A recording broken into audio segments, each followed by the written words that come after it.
자, 그럼 오늘 준비된 13주차 내용을 나가보도록 하죠. 자, 데이터 거버넌스와 데이터 과학의 미래라고 되어 있는데 이 데이터 거버넌스라는 조금 생소한 개념에 대해서 전반부에 살펴볼 겁니다. 그리고 후반부에는 저희가 말씀드렸던 대로 챌린지 위크를 제외하면 오늘이 마지막 이론 수업 시간이기 때문에 지금까지 무엇을 배웠는지에 대해서 좀 짚어보고 마무리하도록 하죠. 대한민국의 데이터 거버넌스, 특히 그 중에서도 데이터 정책 거버넌스에 대해 살펴보고자 합니다. 이 거버넌스라는 말은 번역하기가 참 어려워요. 이게 뭐 관리라고 해야 될지 또는 체계라고 해야 될지 저는 사실 추진 체계라고 번역하는 게 가장 적절할 것 같은데 이 데이터 거버넌스라는 말이 뭐고 또 우리가 보다 스페시픽하게 살펴볼 데이터 정책 거버넌스가 무엇인지 좀 살펴보도록 하죠. 데이터 거버넌스라는 거는 보통 조직에서 쓰는 말입니다. 기업과 같은 조직에서 쓰는 말인데 데이터를 생성하고 변경하고 처리하는 데 있어서 그와 관련해서 정의한 표준이자 폴리시, 그게 바로 데이터 거버넌스가 되겠습니다. 그렇기 때문에 얘는 정부에만 국한되는 얘기가 아니에요. 정부 기관뿐 아니라 기업에 대해서도 데이터 거버넌스를 논할 수 있다. 이 데이터 거버넌스를 잘 챙긴다면, 잘 관리하고 유지한다면 조직 내에 존재하는 데이터 품질을 개선하고 보안을 강화할 수 있다. 요거는 당연한 얘기가 되겠고요. 근데 오늘 저희가 살펴볼 거는 사실 데이터 정책 거버넌스에 가깝습니다. 요거는 뭐냐면 조금 더 공공기관, 정부 쪽으로 들어가자라는 거예요. 데이터 정책을 담당하는 부서가 있겠죠. 또는 부처가 있을 텐데 그 부서의 기능을 조정해서 데이터 정책의 목표를 달성해 나가는 일련의 추진 체계, 우리는 그걸 데이터 정책 거버넌스라고 얘기합니다. 그래서 얘는 사실 정의 자체는 이렇게 할 수 있지만 좀 좁은 의미와 넓은 의미 모두로 해석할 수가 있어요. 아주 좁게 데이터 정책 거버넌스를 해석하자면 그냥 컨트롤 타워입니다. 데이터 정책이 여러 군데로 분산돼 있을 텐데 그거를 확 묶어서 조정해줄 컨트롤 타워, 그 주체가 데이터 정책 거버넌스예요. 근데 그건 너무 좁은 의미의 해석이고 보통 광의로 해석하는데 그 해석은 뭐다? 관련 법률, 종합 계획 등등 기관뿐만이 아니라 계획, 법률까지 모두 포괄하는 그런 개념이 데이터 정책 거버넌스가 되겠습니다. 한마디로 우리 오늘 짧게 뭘 볼 거냐면은 이 데이터와 관련해서 수많은 정책들 그리고 기관들이 존재하지 않겠습니까? 뭐 K데이터라든지 아니면 우리가 즐겨 쓰는 공공데이터 포털이라든지 그런 곳들을 다 관할하는 데, 관장하는 데가 어디고 그런 기관들이 어떤 역할을 지금까지 수행해 왔는가, 그런 기관들의 권한은 어떻게 돼 있고 어디 직속인가, 우리 이런 것들을 사실 그 공학, 컴퓨터 과학 하는 사람들이 다루기가 쉽지가 않아요. 잘 모르는 소재에 가까운데 그런 내용들을 오늘 좀 생소하지만 한번 보자라는 겁니다.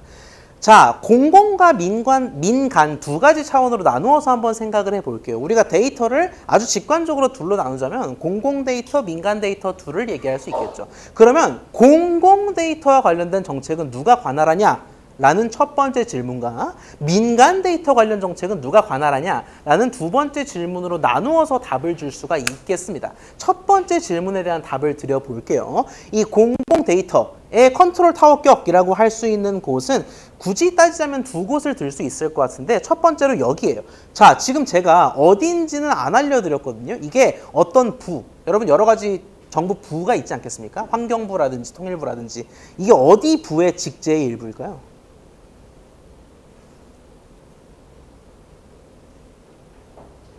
일부입니다. 전부는 아닙니다. 어디일까요? 통일부, 환경부 이런 데는 아닌 것 같고. 사실 우리가 이런 쪽에 관심을 가지기가 쉽지는 않죠. 요거는 행안부 직제를 가지고 온 겁니다. 행정안전부의 여러 가지 실국들을 가지고 온 거예요. 보통 어느 부가 됐든 간에 장관이 계시고 차관이 아래에 계시고 그 밑에 다양한 실국들이 정책을 조율하는 그런 체계를 가지고 있습니다. 그래서 여러 가지 국 또는 실이 있는 건데 우리가 사실 지금 볼 게 별거겠습니까? 결국 우린 여기서 디지털 정부 혁신실이라고 하는 곳을 좀 더 포커스를 두고 바라보고자 해요. 행안부에 디지털 정부 혁신실이 있습니다. 많은 실국 가운데 여기에서 우리가 관심을 갖는 데이터 정책들이 수립되고 운영되고 한다라고 보시면 될 텐데 이 실이 또 여러 개의 국으로 나뉩니다. 실이 거대하게 있고 그 밑에 4개의 국이 있다라고 보시면 되겠는데 디지털 정부 정책국, 정부혁신국, 공공데이터국, 공공서비스국일 거예요. 참고로 요거는 그대로 유지되는 게 아닙니다. 그러니까 10년 전에도 요랬다? 아니에요. 10년 전에 애초에 명칭 자체가 달랐고요. 아예 일부 국은 다른 데에 있기도 했어요. 지금에 와서 요렇다라는 거고, 혹시 아주 먼 훗날에 요거를 들으시는 분들은 그 시점에 다를 수 있다라는 말씀을 드리겠습니다. 지금 시점에서 우리가 한 실에 내 국이 주로 공공데이터와 관련된 거버넌스를 관할하고 있다라고 보시면 되겠습니다. 근데 우리가 좀 주목해 볼 법한 건 뭐겠어요? 주목해 볼 법한 건 당연히 공공데이터국, 요 4개의 국 중에선 공공데이터국이 될 텐데 여기에는 또 3가지 과 또는 센터가 있습니다. 공공데이터 정책을 관할하는 정책과 그리고 관리과, 데이터 분석 센터가 있을 텐데 여기를 통틀어서 전체 실이 무슨 업무를 하는지 우리가 한번 짚고 넘어가자라는 거예요. 우리가 디지털 정부라는 표현을 씁니다. 굉장히 좀 넓은 표현이긴 한데 이 디지털 정부를 구현하고 국제 협력을 확대하는 그런 업무들을 진행을 한다라고 보시면 되겠고, 우리가 포커스해야 할 필요가 있는 건 두 번째 라인이 되겠죠. 공공 데이터를 어떻게 개방할 건지, 그리고 어떻게 하면 이용 활성화를 도모할 것인지, 그런 것들을 어디서 한다? 많고 많은 부, 국, 실 중에서 행안부 디지털 정부혁신실에서 한다라고 우리가 해석할 수가 있겠습니다. 이 밖에도 뭐 모바일 전자정부, 클라우드 전자정부 등등이 있는데 둘이 살짝 개념이 다르기는 해요. 여담으로 수업을 했으니까 설명을 드리자면 이 모바일 전자정부 같은 경우에는 우리 시선입니다. 즉 우리가 뭐 민원 어쩌고 들어가가지고 처리를 하잖아요. 그럼 민원 처리 등에 있어서 모바일 환경에서 우리가 자유롭게 할 수 있는 것, 그런 것들을 모바일 전자정부라고 한다면 이 클라우드 기반의 전자정부라는 거는 데이터를 관리하는 사람의 입장입니다. 그러니까 데이터 자원을 전사적으로 클라우드 기반으로 딱 관리한다. 그게 후자의 클라우드 전자정부라고 보시면 되겠습니다. 결국 약간 친유적격이고 클라우드 전자정부는 친정부격이다라고 보셔도 괜찮을 것 같습니다. 그 밖에도 전자정부 실현과 관련된 다양한 것들을 담당하는데 특히 우리가 이런 질문을 던졌을 때 공공데이터 포털 누가 해? 공공데이터 개방 누가 소관해? 라고 했을 때 우리가 여기라고 답할 수 있겠다라는 겁니다. 자, 근데 여기까지는 정책이에요. 정책을 운영하는 제반 과정에서 행안부 디지털 정부 혁신실이 있다라는 건데 이거 말고 데이터 자체를 어디서 만드냐? 라고 했을 때는 여러분이 당연히 상식적으로 알고 있는 바대로 통계청에서 만들겠지요. 근데 이 통계청에서 데이터를 관할할 때도 직접 조사를 할 수가 있겠고 또는 그걸 제공을 할 수가 있을 텐데 그 두 가지가 관할하는 국이 다르다라는 겁니다. 통계청의 여러 가지 국을 여러분이 다 알 필요는 없겠죠. 없겠지만 조사관리국이라든지 경제통계국, 사회통계국에서 직접 조사를 통해서 다양한 방식의 조사를 통해서 데이터를 생산해내고 관리한다. 여기까지가 직접 생산의 단이 되겠습니다. 그렇다면 그거를 우리가 포털 등의 방법으로 공개를 하고 개방을 해야 될 텐데 거기서부터는 다른 국에서 관할한다라는 겁니다. 통계청의 같은 청이긴 하지만 통계데이터 허브국이나 서비스 정책관에서 우리가 잘 알고 있는 코시스 한 번쯤은 들어가 보셨을 거예요. 국가통계포털이라든지 아니면은 마이크로데이터 통합서비스 MDIS 등을 통해서 데이터를 제공한다. 결국 뭔가 직접적으로 국가 통계를 뽑아내고 개방하는 거는 행안부가 아니라 통계청 소관이라는 거고 거기에서도 생산과 제공이 다르다라는 걸 여러분이 눈치채셨을 거라고 생각을 합니다. 결국 요것들을 뭐 달달달 외우는 게 무슨 의미가 있겠습니까? 큰 질문에 대답할 수 있으면 되는 거예요. 아, 공공데이터는 주로 어디서 관리해? 뭐 과기정통부인가? 행안부인가? 딴 데인가? 라고 했을 때 행안부의 요 실이 주로 관리한다라는 거. 그런 식으로 여러분이 감을 잡는 게 오늘은 좀 중요하다라고 말씀을 드리고 싶습니다. 여기까지 혹시 질문 있을까요?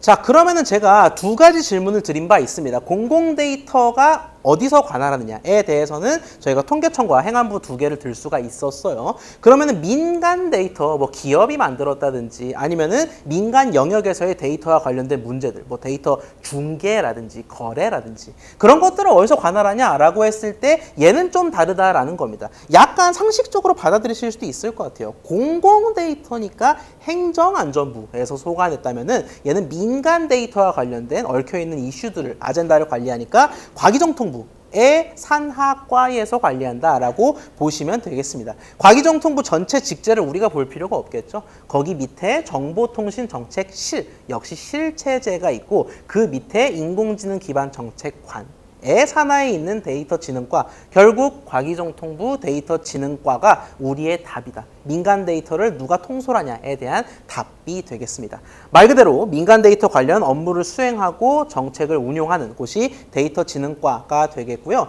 극적으로 비교가 돼요. 단적으로 비교가 되는 부분이 방금 전에 봤던 이 행안부의 실 같은 경우에는 공공 데이터를 만들어내는 공공기관이 주 이해 관계자가 되겠죠. 내가 누구한테 자꾸 명령하고 요구하고 얘기하고 하느냐라고 했을 때 행안부는 공공기관이 주 이해관계자라면은 여기 과기정통부의 데이터진흥과는 당연하게도 기업과 같은 민간 주체가 이해 당사자가 된다라는 겁니다. 공공과 민간이 크게 차이 난다라는 말씀을 다시 한번 드리겠고요. 데이터진흥과가 그러면은 기업을 주로 이해관계자, 이해 당사자로 둔다. 라는 것까지는 알겠는데 그럼 뭐 하는 데냐라고 물어봤을 때는 지금 아래에 보시는 대부분의 이슈들을 관장한다라고 보시면 되겠습니다.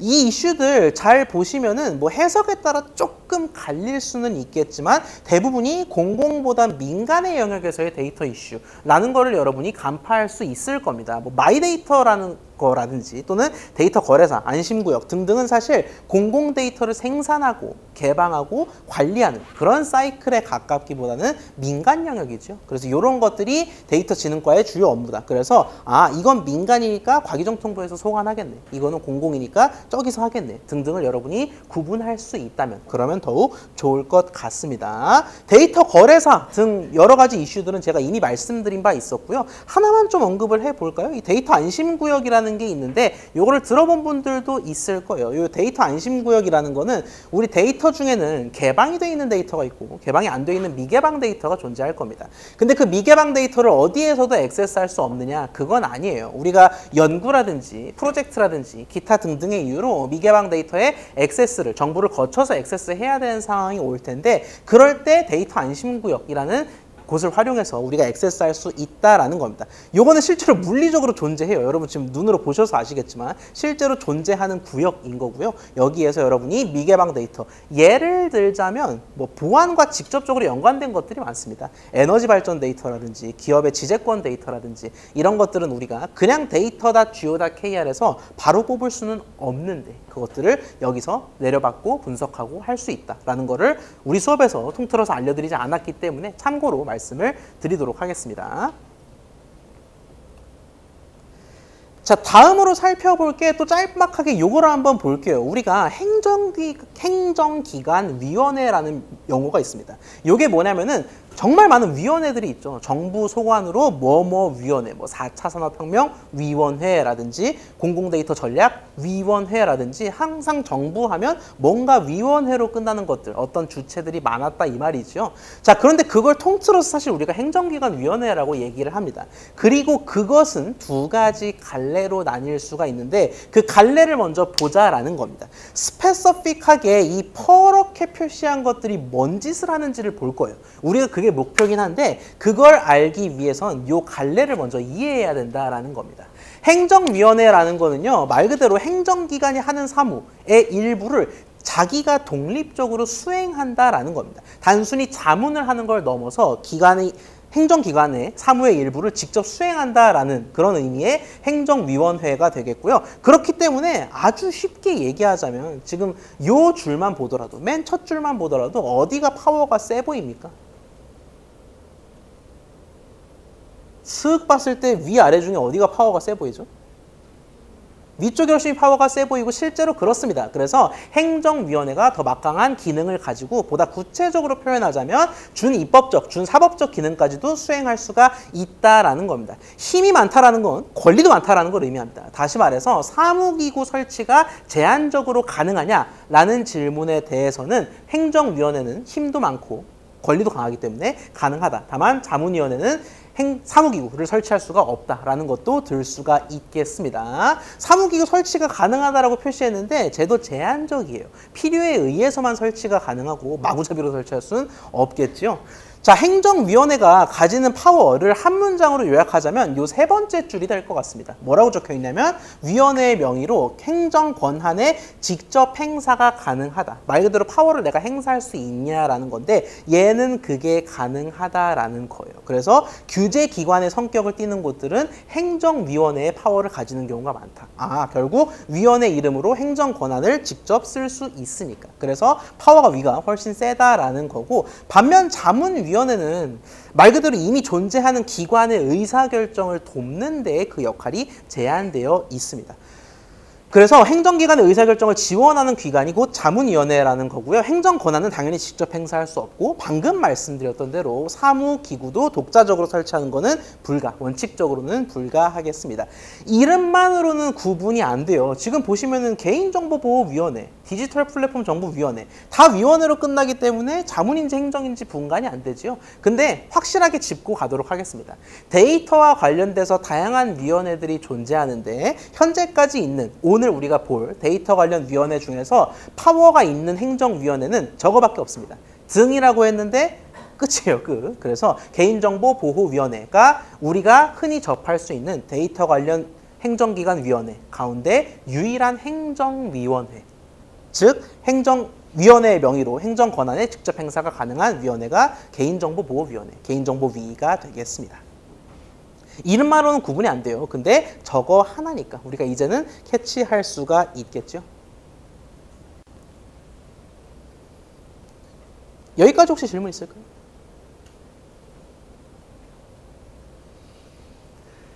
자, 뭐 상식적으로 받아들일 수 있는 부분 하나만 짚고 넘어가도록 하겠습니다. 데이터라는 프레임을 떠나서 그냥 존재하는, 대한민국 정부에 존재하는 행정위원회와 자문위원회의 수를 생각했을 때 뭐가 더 많을까요?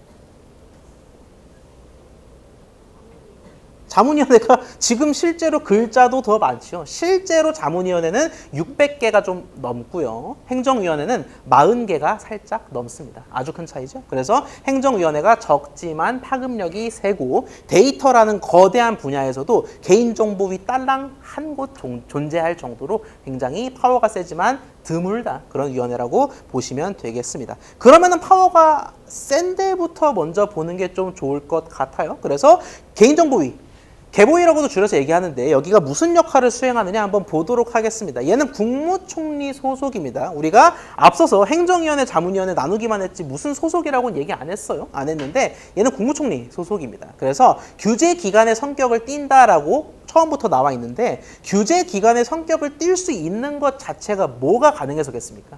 독자적으로 행정권한 행사가 가능하니까. 그래서 규제기관의 성격을 띌 수가 있겠다라는 겁니다.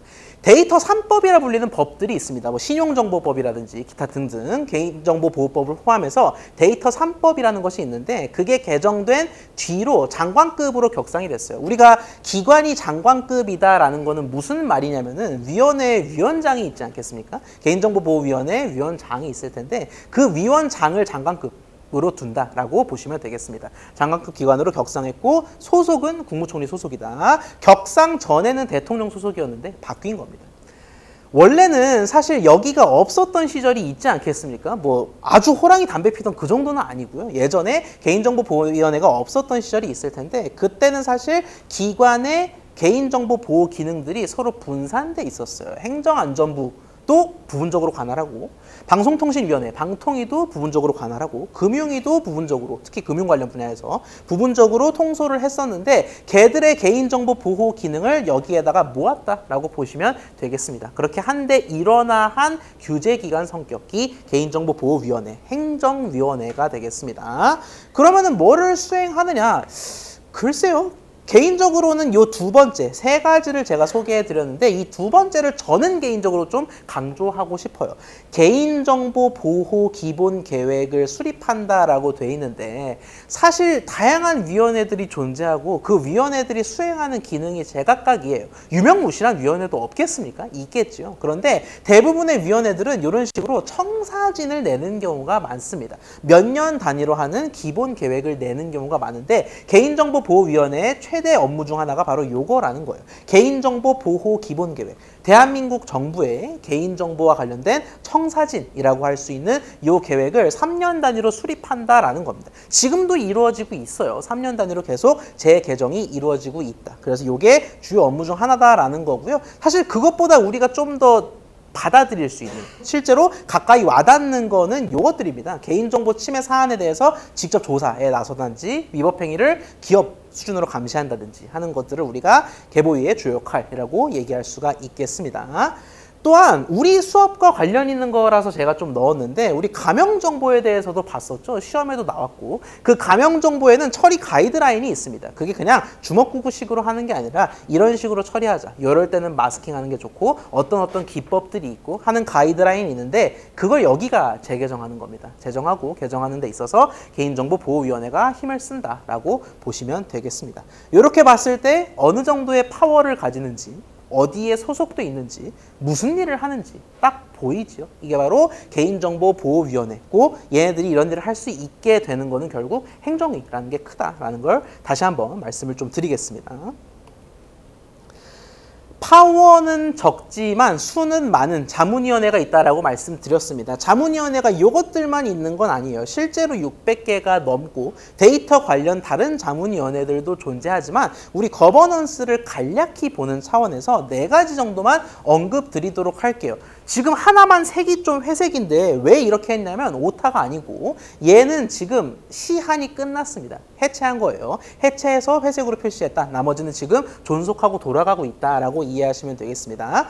공공데이터 전략위원회라는 걸 볼 텐데, 사실 우리 수업을 통틀어서 가장 주목해 보아야 할 관련 있는 기관은 여기가 되지 않을까 싶습니다. 국무총리 소속 자문위, 여기 다 자문이죠. 자문위원회라는 말씀을 드리겠고, 공공데이터 관련해서 정부 시책들이 있지 않겠습니까? 주요 정책들, 계획들, 이런 것들을 통틀어서 심의한다. 자체적으로 행정 권한을 행사할 수는 없어도 이런 심의를 하고 의사결정을 할 수 있기 때문에 그것들을 수행한다라고 보시면 되겠습니다. 특히 이런 위원회들은 가장 큰 특성 중 하나가 뭐냐면은 정부 구성원만으로 이루어져 있지가 않습니다. 민간에서 뭐 교수님들이라든지 등등 그런 분들이 계시기 때문에 정부 민간 협력으로 공공데이터 정책, 청사진을 그리고 주도한다. 그렇게 보시면 되겠습니다.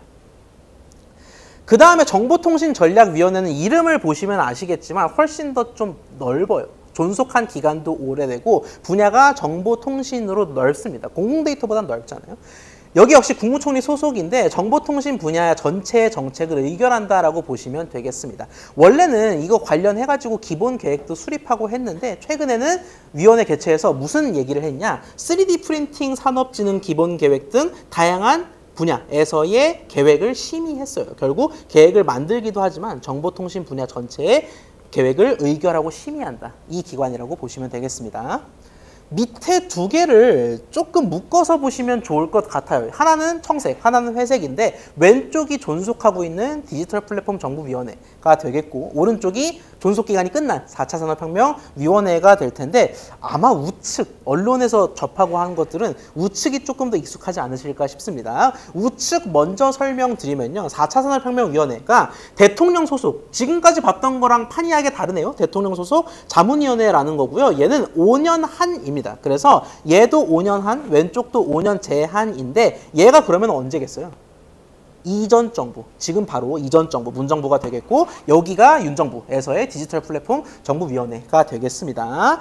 문정부 때 4차 산업혁명위원회가 4차 산업혁명과 직결된 다양한 분야들이 있지 않겠습니까? 그런 분야들, 뭐 산업, 교육, 고용, 복지 이런 데에서의 4차 산업혁명, AI 관련 정책들을 심의하고 조정하는 기관이었습니다. 그래서 정부가 5년 동안 돌아갔기 때문에 그 한으로 이루어졌고, 사실상 명칭이 달라졌지만 대체한다라고 보셔도 무방할 것 같아요. 이 4차 산업혁명위원회가 해체하면서 그 기능을 디지털 플랫폼 정부위원회가 대체했다라고 보시면 되겠는데, 요거는 지금 정부에서 돌아가고 있는 역시 5년 시한의 위원회가 되겠습니다. 이 디지털 플랫폼 정부위원회라고 이름이 바뀐 게 좀 의아하실 수도 있어요. 쟤랑 얘랑은 좀 가리키는 게 다른 것 같은데 싶으실 수도 있는데 얘 자체가 국정과제입니다. 디지털 플랫폼 정부를 만들겠다. 특히 모든 데이터와 연결되는 세계 최고의 디지털 플랫폼 정부라는 게 과제이기 때문에 그 국정과제를 추진하기 위해서 이런 자문위, 행정위가 아니라 자문위가 구성이 됐다라고 보시면 되겠습니다. 그래서 우리가 얘기하는 공공데이터 같은 그런 스페시픽한 분야에서는 이런 위원회들이 활약을 한다면 전반적인 것, 디지털 정부와 관련된 보다 넓은 아젠다들을 여기에서 5년 한도에 이 위원회에서 통솔 한다라고 보시면 되겠습니다. 결국 지금까지 이렇게 봤던 것들은 각각 기관들의 주요 특징 그리고 그들의 기능이었습니다. 그래서 우리가 물어볼 때 이거는 어디가 관장하지? 이 데이터는 어디가 관리하지? 라고 했을 때 그에 대해서 좀 개략적으로나마 답이 된다면 그러면은 오늘 내용이 좀 의미가 있었을지 않을까 싶어요. 여기까지 혹시 질문 있을까요?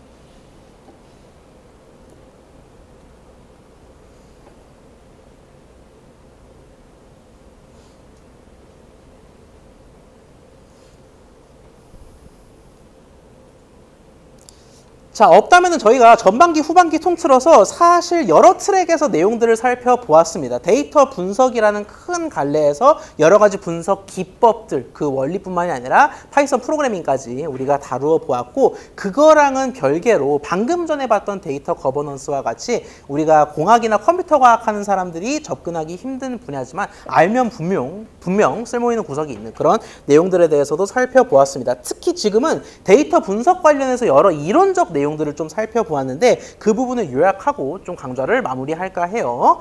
우리가 데이터 분석에서 가장 처음 이론적으로 다루었던 거는 상관계수였습니다. 우리가 회귀를 다루기 전에 어떤 변수끼리의 상관이 있는지를 주목해야 되는데 그때 볼 수 있는 가장 기본적인 지표가 상관계수라고 말씀을 드렸고 그 상관계수는 우리가 보통 피어슨 상관계수를 그냥 상관계수라고 칭한다라고 말씀드렸습니다. 그래서 그때의 피어슨 상관계수는 우리가 선형적인 관계만을 얘기하는 거기 때문에 실제로는 누가 봐도 뚜렷한 관계성을 가지는 곡선이든 뭐든 뚜렷한 관계성을 가지는 둘임에도 불구하고 상관계수가 아주 낮게 책정 잡힐 수 있다. 그 문제를 해결하기 위해서는 우리가 순위 상관계수를 도입할 필요가 있다라고 말씀을 드렸고요. 그때는 스피어만 그리고 우리 시험에서도 나왔던 캔들에 대해서 두 가지 방면에서 좀 다르게 순위 상관계수를 책정할 수가 있다라고 말씀을 드렸습니다. 상관계수를 봤으니 우리가 여러 가지 변수를 투입하는 회귀 분석에 대해서도 살펴보았는데 상관 분석에 이어서 봤던 회귀 분석의 기본꼴은 이렇게 생겼었습니다. 그래서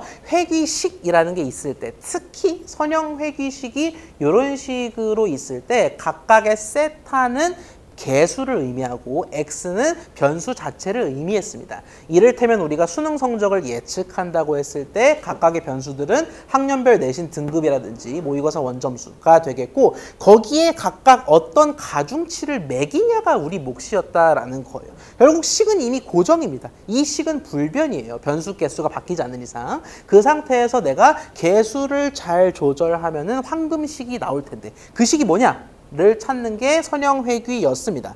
그리고 그때 찾을 때 유의할 거는 우리가 300명 거를 가지고 몽땅 다 개수를 찾는데 쏟아 부으면 평가가 안 된다라는 겁니다. 우리가 평가를 위해서는 모르는 문제, 우리가 아는 문제가 수능에 안 나오는 것처럼 모르는 문제 60을 미리 뽑아서 밸리데이션 셋 또는 테스트 셋으로 둔 다음에 걔들 가지고 평가한다라는 말씀을 드린 바 있습니다.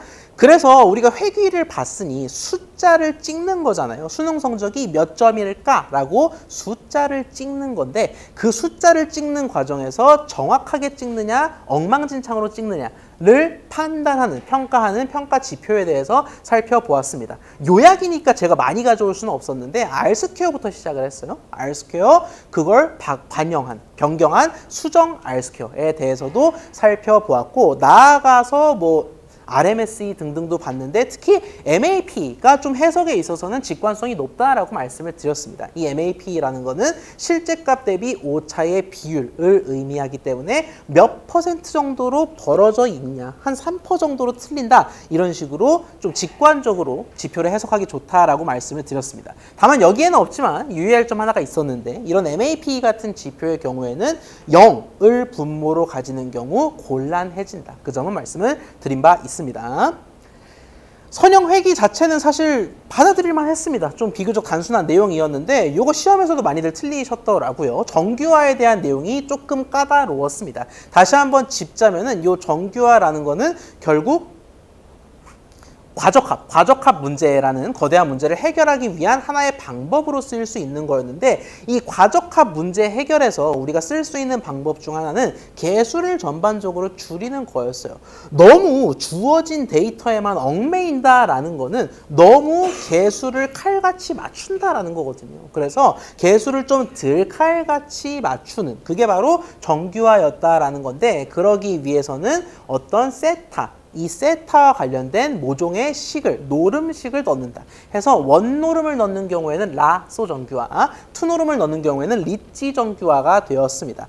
그래서 원노름이라는 거는 결국 절대값의 합이기 때문에 걔를 기하학적으로 표현하면 다각형입니다. 다각형. 사각형, 오각형 이런 다각형이 되고 반면 저 제곱에 해당하는 투노름을 우리가 기하학적으로 표현한다면 원이 되기 때문에 딱딱 끊어지는 라소 정규화, 다각형의 라소 정규화는 딱딱 끊어지는 관계로 변수를 제거하는 데 특효가 있고 반면 리찌 정규화는 제거까지는 너무 오버하더라도 어느 정도 세타의 비율을 조정하는 데 특화가 돼 있다라고 소개해드린 바 있었습니다. 의사결정 나무를 좀 살펴보았죠. 얘는 알고리즘 수업에서 익숙해 하신 분들도 계실 텐데 결국 끊임없이 질문을 던지는 겁니다. 이 질문에 yes라면 왼쪽에서 계속 질문, 오른쪽이라면 no라면 오른쪽에서 계속 질문 하는 방식으로 우리가 분류를 수행하는 게 의사결정 나무였고요. 이 나무는 사실 원초적으로는 분류, 즉 이탈이냐 유지냐 패스냐, 페일이냐 이런 분류에 특화되어 있는 방법이지만 실제로는 정작 회귀에서도 쓸 수는 있었다라고 우리가 이론을 소개해드린 바 있었습니다. 결국에는 이런 질문들, 어떤 현명한 질문들을 던질까가 핵심이었는데 그 질문의 결정의 기준은 바로 불순도였다. 진위, 엔트로피 등등 불순도였다라고 우리가 살펴보았고요. 회귀에서의 지표들은 MAP, RMSE, MSE, R-스퀘어 등등이었다면 분류에서의 지표는 말 그대로 내가 직접 계산할 수 있었어요. 대표적인 거 아주 쉬운 애큐러시부터 시작을 해서 리콜, 프리시전 등등으로 이어갔죠. 리콜은 실제 중 맞게 예측한, 프리시전은 예측 중 맞게 예측한. 결국 우리가 바라보는 축이 다르다. 이 리콜 프리시전을 모두 보고를 하고 그 중에서 우리가 주목하는 거를 특히 더 포커스를 둔다라고 말씀을 드렸습니다. 분류는 우리가 의사결정나무를 이용해서 분류를 하는 게 중간고사 범위였고요. 여기서부터는 기말고사와 관련이 있는 것 같네요. 후반부에는 우리가 분류를 여러 가지 방식으로 수행을 해보았습니다. 의사결정나무만 있는 게 아니라 대표적으로 KNN도 있다. K-Nearest Neighbor라는 거는 가장 가까운 이웃을 바탕으로 운명을 결정짓자라는 겁니다. 내가 여기 있을 때 내 주위 한 이웃은 보석이 있다고 말하네. 내 주위 세 이웃은 지뢰 보석, 즉 지뢰가 많다고 말하네. 그러면 3명의 이웃을 기준으로 삼을 때 지뢰가 있을 것이다 라고 다수결로 판단하는 게 KNN 방식이었습니다. 이거를 근데 분류에도 수행할 수 있지만 같은 원리로 회귀도 진짜 손 하나만 딸깍하면 수행할 수가 있었다. 어떻게? 이런 식으로 클래스 없이 오직 보물만 가득하다. 보물의 가치만 다르다라고 했을 때 가장 가까운 보물의 가치만 생각하면 300. 근데 K의 값을 2로, 이웃을 2로 늘린다면 300과 102를 모두 고려하는 200K짜리 보물이 있을 거다. 다시 말해서 우리가 이 분류 문제를 똑같은 원리로 회귀로 풀 수도 있었다라고 말씀을 드리겠고요. 이때 거리를 고려하냐 안 하냐도 중요했지요. 이거는 우리가 결측 대체에서 이미 본 내용이기도 했습니다. 좀 중요합니다. MB, 나이브 베이즈라는 거를 살펴보았는데 왜 중요하냐면 이론적으로도 좀 심도가 있고 특히나 얘를 실제로 좀 비교적 단순한 패턴이긴 하지만 스팸 필터로도 쓰기 때문에 그래서 NB가 유용하다, 중요하다라고 말씀을 드린 바 있었습니다. NB라는 거는 결국 기승전 사후 확률이었어요. 우리가 A 클래스일까 B 클래스일까 이 경기를 이길까 질까라고 분류했을 때 이길 사후 확률, 질, 사후 확률 다 계산해보자 라는 겁니다. 그 중에서도 높은 쪽 손을 들어주면 되겠지. 그때 주의해야 될 거는 사후 확률을 직접 계산할 수는 없었다. 그래서 우리가 어떤 대체를 했냐. 요게 계산이 안 된다면은 뒤집고 각각의 조건들을 나누는 식으로 이렇게 독립이라는 가정하에 나누는 식으로 우리가 사후 확률을 계산을 했습니다. 그때 조심해야 될 건 뭐였냐면 승리 사후 확률을 계산한 결과 예를 들어 60분의 7이 나왔다라고 쳐요. 그러면은 패배 사후 확률이 바로 60분의 53이다. 그게 아니었습니다. 어디까지나 비례에 대한 식이었기 때문에 패배, 승리 사후 확률 둘 다 계산해서 둘 중 더 높은 쪽에 손을 들어줘라 라는 거 강조드린 바 있었고요. 이게 클래스가 둘일 때만 가능하겠습니까? 셋일 때, 넷일 때도 다 가능하겠다라는 것도 우리가 예측할 수 있겠습니다. 자, 그때 우리가 이 나이브 베이즈가 말 그대로 나이브하기 때문에 가정을 막 세우기 때문에 두 가지 문제를 지적하지 않을 수가 없었습니다. 두 번째 먼저 보자면 변수들이 서로 독립이라는 가정하, 이 가정 자체가 타당한가? 타당하지 않아요. 현실에서 어떻게 모든 변수들이 독립이겠습니까? 그렇기 때문에 얘는 그냥 안고 간다라고 말씀을 드린 바 있었습니다. 안고 감에도 불구하고 실제 성능이 나쁘지 않으니까 스팸 필터 등에 쓰이겠지. 그렇기 때문에 얘들은 실제로는 그 짓이지만 안고 간다라고 말씀을 드렸고요. 그리고 여러 개의 확률들을 곱하는데 그때 0이 등장하면 아무짝에도 쓸모가 없다. 절대 1등이 될 수가 없죠. 그렇기 때문에 라플라시안 보정을 활용해서 분모 분자에 동일한 값을 더하되 두 가지를 유의할 필요가 있었습니다. 첫째, 그냥 0이 나오면 그때만 취사 선택해서 더하는 게 아니었습니다.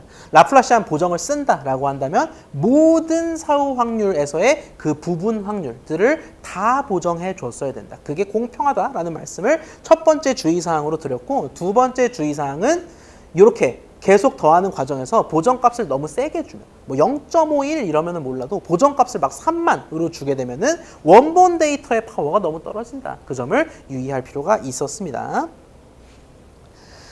그래서 코드를 저희가 따로 넣어드리진 않았지만 이 라플라시안 코렉션을 코드를 이용해서 우리가 검증 또 해봤고요. 자, 그 다음에 봤던 게 분류를 위한 여러 가지 방법을 보면서 여기가 좀 분량이 많았네요. 이 로지스틱 회귀에 대해서 살펴보았습니다. 우리 나무는 회귀 분류가 다 되는데 선형 회귀는 분류를 못했어요. 왜냐하면 선형 회귀식의 결과값이 딱히 분류랑 관련이 없기 때문입니다. 298, 137 이런 게 분류랑 무슨 상관이 있겠어요.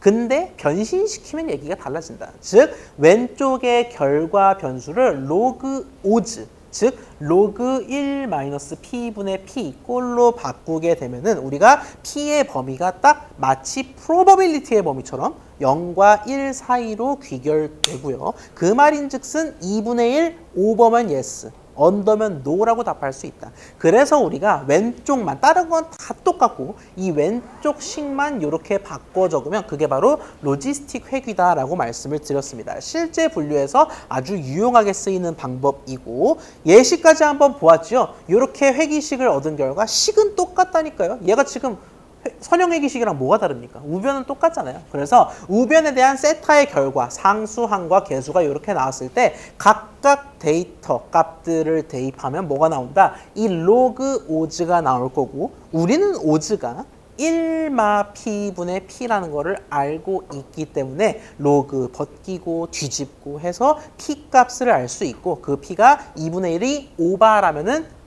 이탈하겠네 라고 얘기할 수 있다라는 겁니다. 군집하는 저희가 비대면으로 살펴보았습니다. 그래서 세 가지 정도로 축약해서 배웠는데 K민즈 클러스터링은 이미 아는 분들도 계시겠지만 군집 개수가 K가 돼요. 그래서 군집을 내가 애초에 몇 개 만들 거야 라고 정한다라는 거고요. 그렇게 만드는 걸 정했을 때 3개 만들 거야 라고 정했을 때 깃발 3개를 들어서 그 깃발의 데이터가 최대한 많이 모이게끔 하는 거. 그게 바로 K민즈 클러스터링이었습니다. 거기서 한 발 더 나아가자면 이런 개념을 생각할 수가 있었어요. FCM 또는 퍼지 클러스터링이라고 할 수 있겠는데 우리가 사실 내일은 비가 옵니다. 라는 거는 너무 단정형이고 실제 기상청에선 몇 %다, 몇 % 확률로 비가 온다 라고 하기 때문에 그 논리를 그대로 차용해가지고 얘가 군집 A야.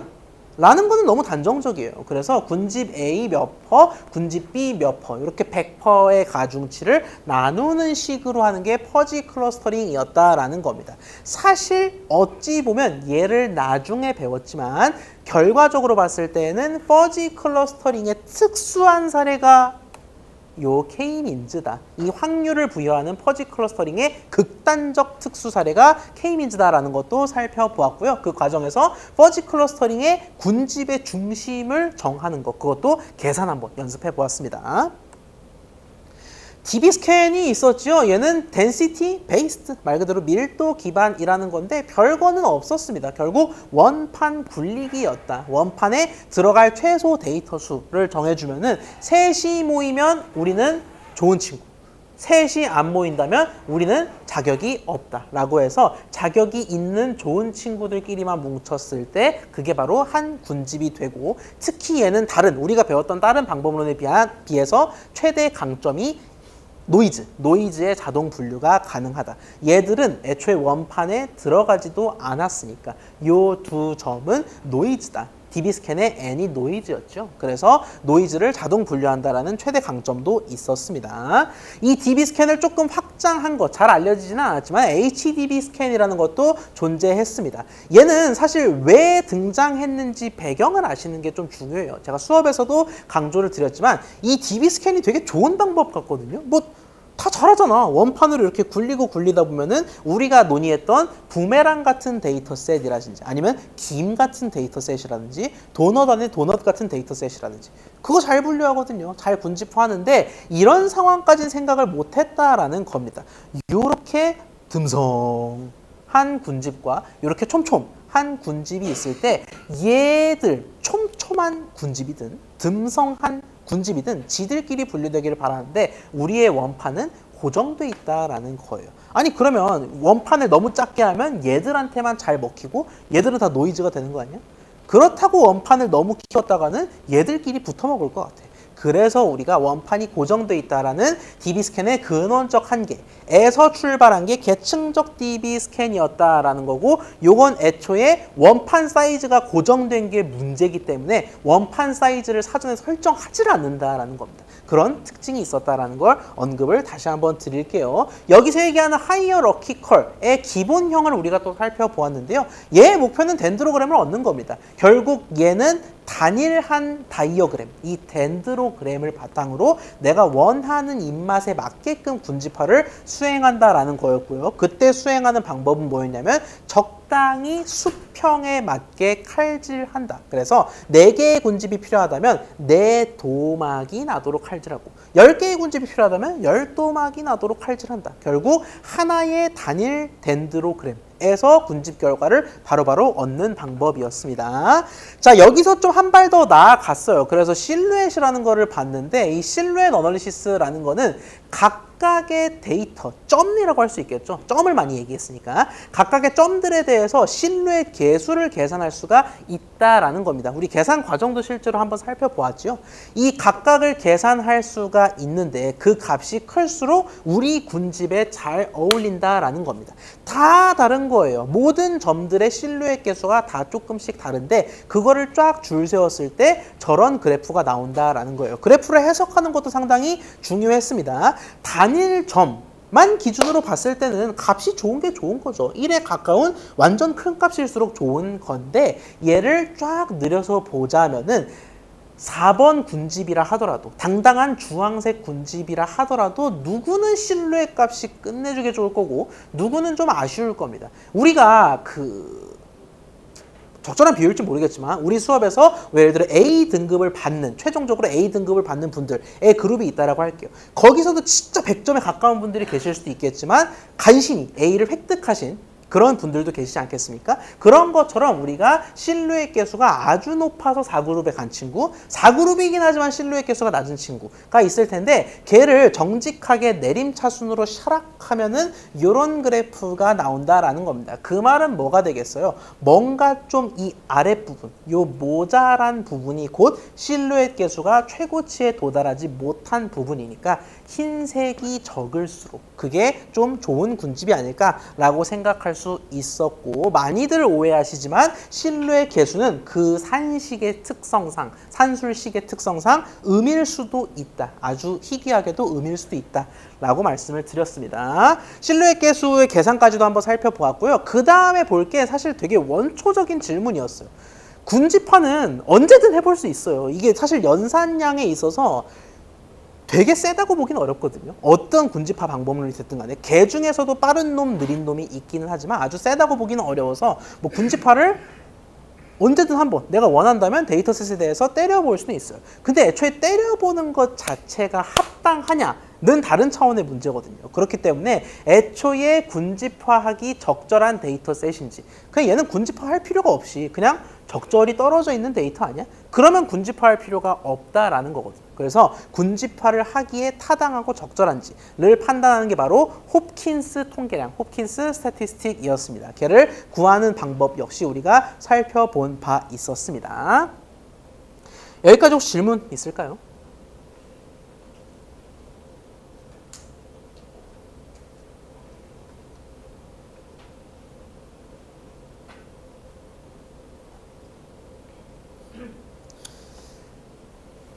자, 그 다음으로 우리가 간략하게 살펴봤던 게 연관 분석이었습니다. 약간 좀 궤가 달라요. 회귀나무 같은 거랑은 궤가 다르지만 그래도 아주 유용하고 중요한 내용이었다. 그래서 연관 분석이라 하는 거는 결국 여러 지표들에 대한 논의였습니다. 내가 어떤 고객은 이 프로그램을 보고 어떤 고객은 저 프로그램을 보고 이런 각각의 데이터가 주어져 있을 때 걔들에 대해서 여러 가지 지표를 고안해낼 수 있는데 그 지표를 비교하다 보면은 흥미로운 의미 있는 규칙들을 선택할 수 있다라는 거예요. 예를 들어 나는 솔로 화살표 놀면 뭐하니에 대한 컨피던스를 봤는데 그 값이 유난히 높더라. 그러면 우리가 그걸 의미 있는 규칙으로 생각할 수도 있었어요. 근데 그 과정에서 우리가 끊임없이 우리 스스로에 대해서 반문을 제기했습니다.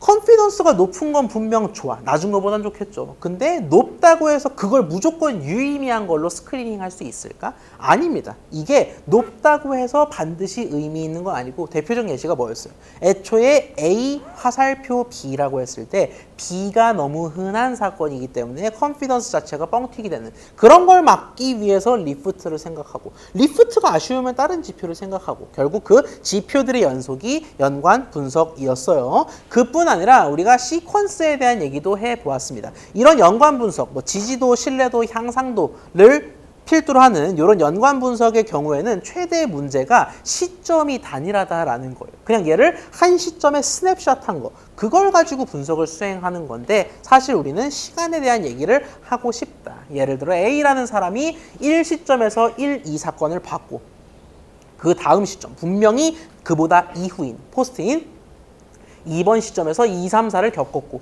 등등이라고 했을 때 우리가 시퀀스라는 개념은 이렇게 기호화할 수 있었습니다. 기호 자체가 좀 헷갈릴 수는 있지만 전체 이 꺽쇠 가로를 A, 객체 단위로 묶을 수가 있었고 각각의 중괄호는 무엇을 의미하냐면 서로 다른 시점들을 구분하는 구분자였습니다. 그래서 1, 2가 단일 시점, 그보다 뒤에 적었으니까 뒷시점에서 2, 3, 4가 동시, 그보다 뒤에 적었으니까 뒷시점에서 2, 4, 5가 동시에 벌어졌다라고 얘기할 수가 있겠고 그러면 여기서 결국 부분집합을 뽑아냈을 때 그게 바로 서브 시퀀스가 되겠다. 1보다는 분명 2, 4가 늦게 일어났으니까 1, 2, 4가 서브 시퀀스가 되고 그걸 이용해서 우리가 시퀀스 마이닝, 연관 분석이 그냥 이 연관 규칙과 관련된 지표들을 단일 시점에서 분석하는 거였다면 이 시점을 여러 개로 둔 시퀀스 마이닝도 가능했다라는 거를 말씀을 드릴 수 있겠습니다. 자, 요거까지가 13주차 그리고 우리 수업에 통틀어서 총 내용이 되겠습니다. 수업 시작할 때 제가 그런 말씀을 드렸어요. 우리 OT가 1주, 2주 그때쯤 진행이 됐었는데 그때 뭐라고 말씀드렸냐면 좀 다양한 토픽을 보는 게 중요하다라고 말씀을 드렸습니다. 우리가 사실 기계학습, 인공지능, 기타 등등 과목에서 심도 있는 이론들을 접할 수 있어요. 접할 수 있지만 결국 그것들은 그 분야에 있어서 그러니까 특정한 모델에 있어서 우리가 심도 있게 학습을 할 수 있지만 미처 다른 우리가 상상하지 못했던 예상하지 못했던 그런 데이터 거버넌스라든지 그런 주제에 대해서는 우리가 사실 바라볼 일이 별로 없었다라는 거죠. 그래서 이번 데이터 과학 수업은 좀 고학년 수업이니만큼 그런 우리가 미처 생각하지 못했을 법한 그런 다양한 정책 관련, 법 관련, 제도 관련 또 정보 보호 관련해서는 우리가 다양한 것들도 배웠죠. 그런 것들에 있어서 좀 지식, 시야를 넓혀나가는 그런 계기가 이번 강좌가 되었기를 좀 바라고요. 저희 말씀드렸던 대로 다음 주 14주차가 챌린지 위크 2이기 때문에 여러분이 자유롭게 3시간을 쓰실 수 있습니다. 저를 많이 부려먹으실수록 강좌에 있어서 유리합니다. 그렇기 때문에 언제든 오셔서 또는 줌으로 오셔서 저의 도움을 청하시고 챌린지 위크 시간이 아니더라도 메일을 문의를 주신다면 제가 있는 힘껏 답신을 드리도록 하겠습니다. 혹시 강좌 관련해서 질문 마지막으로 있는 분 계실까요?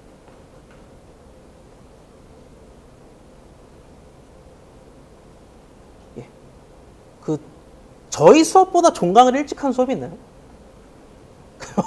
저희가 이제 또 한 주가 또 비기 때문에 아마 저희가 제일 일찍인 것 같은데 다음 학기에 여러분은 어떤 강좌에서 만날지는 모르겠어요. 그게 아직 정해진 바가 없어가지고 어떤 강좌에서 만날지 모르겠고 또 여기에는 이미 졸업을 앞두시는 분들도 많을 거예요. 졸업하시는 분들은 축하드리고 고생 많으셨고 다음 학기 다니시는 분들은 저와 또 어떤 강좌가 됐든 간에 만났으면 좋겠습니다. 저희 이론 수업은 여기서 마치도록 할게요. 한 학기 동안 고생하셨습니다.